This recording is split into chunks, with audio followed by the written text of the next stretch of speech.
தமிழ்நாட்டை சேர்ந்த பெண் பிரேமா, அந்த பொண்ணுக்கு பெரிய கனவே தான் சிஏ முடிச்சு ஒரு ஆடிட்டர் ஆகணும்ன்றது அந்த பொண்ணுக்கு பெரிய கனவு. அவங்க அப்பா ஆட்டோ ஓட்டுறவரு, அவரும் எவ்வளவோ முயற்சி பண்ணி அந்த பொண்ணை படிக்க வைக்கிறாரு. எதுக்காக அப்போ பொண்ணை படிக்க வைக்கிறேன்னு கேட்கும்போது, என் பொண்ணுக்கு என்ன கனவோ அதை நிறைவேற்றதாயா என்னுடைய கடமைன்னு அந்த அப்பா அவ்வளவு முயற்சி செஞ்சு படிக்க வைக்கிறாரு. ஒரு நாள் அந்த பிரேமா கல்லூரி முடிச்சு விடிய காலையில 2:30 மணிக்கு அந்த பஸ் ஸ்டாப்ல வந்து இறங்குறாங்க.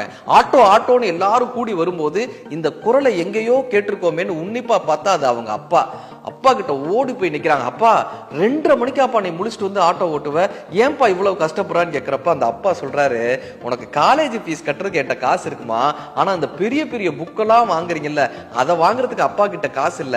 இந்த விடிய காலையில வந்தேன்னா அப்பா கொஞ்சம் காசு கிடைச்சிடும், உனக்கு நான் அந்த புத்தகத்தை வாங்கி தந்துருவேன்ல, அதுக்காகவே அப்பா விடிய காலையில எந்திரிச்சிருவேமா, ஒரு நாளைக்கு 4 மணி நேரம் அப்பா தூங்குனா போதுமான்னு அவங்க அப்பா சொல்றாரு. பிரேமா அதுக்காகவே படிக்கிறாங்க. த பெஸ்ட் சிஏ கேண்டிடேட்ன்ற அவார்டை தமிழக அரசால் பெற்று 10 லட்சம் ரூபாய் பரிசு பெறாங்க. பிரேமாவினுடைய அப்பா சொல்றாரு, பெண் பிள்ளைகளை ஏன்பா படிக்க வைக்கிறேன்னு என்கிட்ட கேட்டாங்க, ஆனா என் பொண்ணுதான் எனக்கான கடனை அடைச்சா.